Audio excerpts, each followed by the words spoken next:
When you ask the question, who is Supergirl, the first answer comes back, Superman's cousin. That's how she was introduced. That's how she existed for 40 years.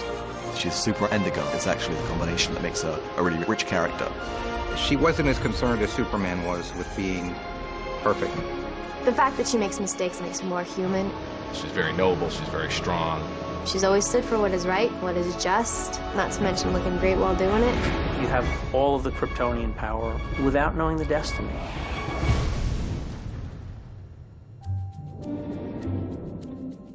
Kara Zor-El, the Supergirl from Krypton. In 1959, she sprang from her purple rocket ship, surprising the Man of Steel with the extraordinary news: Superman had a cousin. A picture of innocence and youth, Kara was everything a good girl was supposed to be. You're at a time when the American myth of the young girl is the beach bunny or the quiet little girl studying to become mom. Learn to cook, learn to clean, shut up and stay in your corner. When you look back at like the original materials with the characters, they were very much in keeping with what the attitudes were for the time. Not quite dragging around by their hair, but very secondary and permissive. Comic book characters kept in line with the cultural standards. And in the 1950s, even Supergirls needed a man watching over them. She came to Earth, she was Superman's cousin, and he was very, as a product of the time, you need to train, you're not ready yet, the world's not ready for you. You're gonna hide out here until I say you're ready to go. Superman doesn't want the world to know that Supergirl even exists, and she has to operate in secret. She's not even allowed to reveal herself as Supergirl. She really kowtowed to Kal-El. I mean, she came in, he said, I can't reveal you to the world, go in an orphanage, put on a wig, be quiet about it, and she's like, okay. You know, just didn't even think about it. That's what she did. Like her older cousin, Kara chose an alter ego, disguising herself as pigtailed orphan Linda Lee. Despite her amazing abilities, Kara was a girl readers could relate to. She was created as a character that girls could identify with, also to bring some family-type feelings and less isolation for Superman.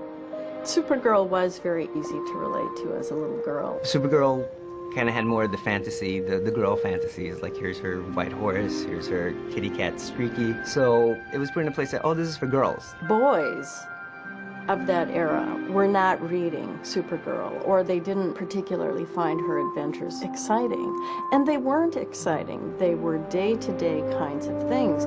But it was those day-to-day things that I really envied. She became so popular that she couldn't just stay a Superman, quote, sidekick anymore. She had to become her own character. When Superman finally did reveal his cousin Supergirl to the world 3 years after she'd been introduced in the comics, it was an incredible moment for those of us who were reading the comic, because all of a sudden Superman's secret now finally gets the glory.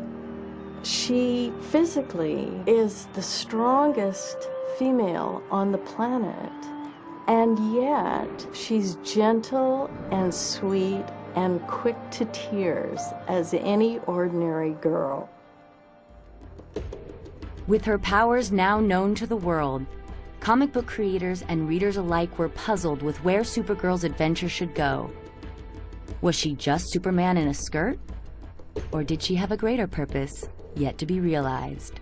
One of the problems perceptually I think Supergirl had over the years was she was the female Superman, and who needs two? Supergirl, to me, is a different kind of role model. For me, she's not a squeaky clean role model. Supergirl should be a reflection of a normal person, a normal girl struggling with her daily issues in the context of these superhero heroic adventures. So she's a flawed role model. Kara's a girl. The appealing thing is that, because it gives us a chance to have her journey, to travel with her and see how she becomes the hero.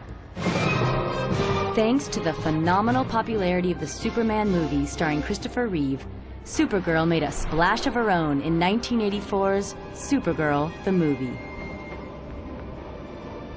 I think the Supergirl movie was a really sincere attempt to add an additional dimension to the Superman legend.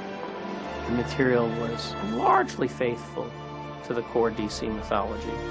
I am Kara of Argo City, daughter of Allura and Zor-El.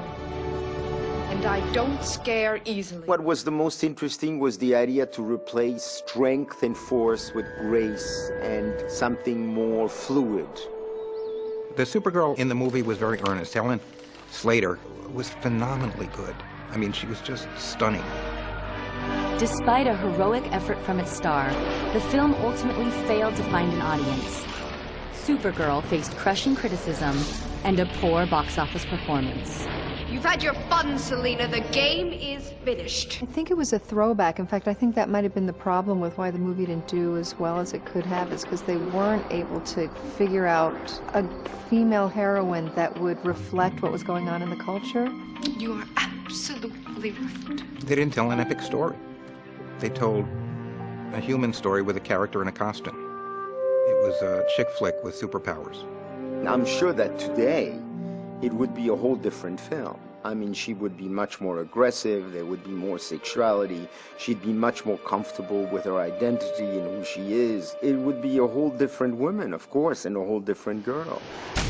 With the movie franchise dead, DC Comics officially let Kara go in the epic series Crisis on Infinite Earths. One of the defining moments of Crisis on Infinite Earths was the death of Supergirl. Supergirl's sacrifice brought greater meaning to her 25 years in the DC universe. To many, this was her finest hour. When she sacrificed herself in Crisis, that was just a great moment that changed how I looked at her, from being a knockoff Superman to being her own person. I think the moment where Supergirl dies in Crisis are thought of as very powerful and poignant icons of the period. She was respected for the first time. She had come into her own, she had become a figure in her own right with a beginning, a middle, and an end, and that made her a kind of an epic character, where she hadn't been before. She had just been a protege. Kara Zor-El had been erased from the DC mythology and remained absent for nearly 20 years. But in 2003, the Maid of Might returned to Earth once again. They had to bring Supergirl back. She's too popular. She's too much in demand. People wanted to know about her story. They couldn't leave her dead. Though still a teenager at heart, Kara reappeared in the new millennium with more girl power than ever before. The idea was to really reintroduce Supergirl to a whole new audience. She wasn't, just comes out of that rocket and it's like, I'm going to put the suit on, put the S-shield on, I'm a hero. No, this was a real girl, a real teenager who just happens to be able to throw trucks around, have heat vision, and a bunch of other powers. We're playing up the fact that she's a teenager and really trying to find where she fits in, and still seeing the world more in black and whites than grays. So she has very simple answers to some of the world's problems, which probably aren't going to work, but she's going to have to find that out the hard way. My definition of Kara really falls into a modern girl who's suffering current problems. She's a real person with these sort of super abilities on top.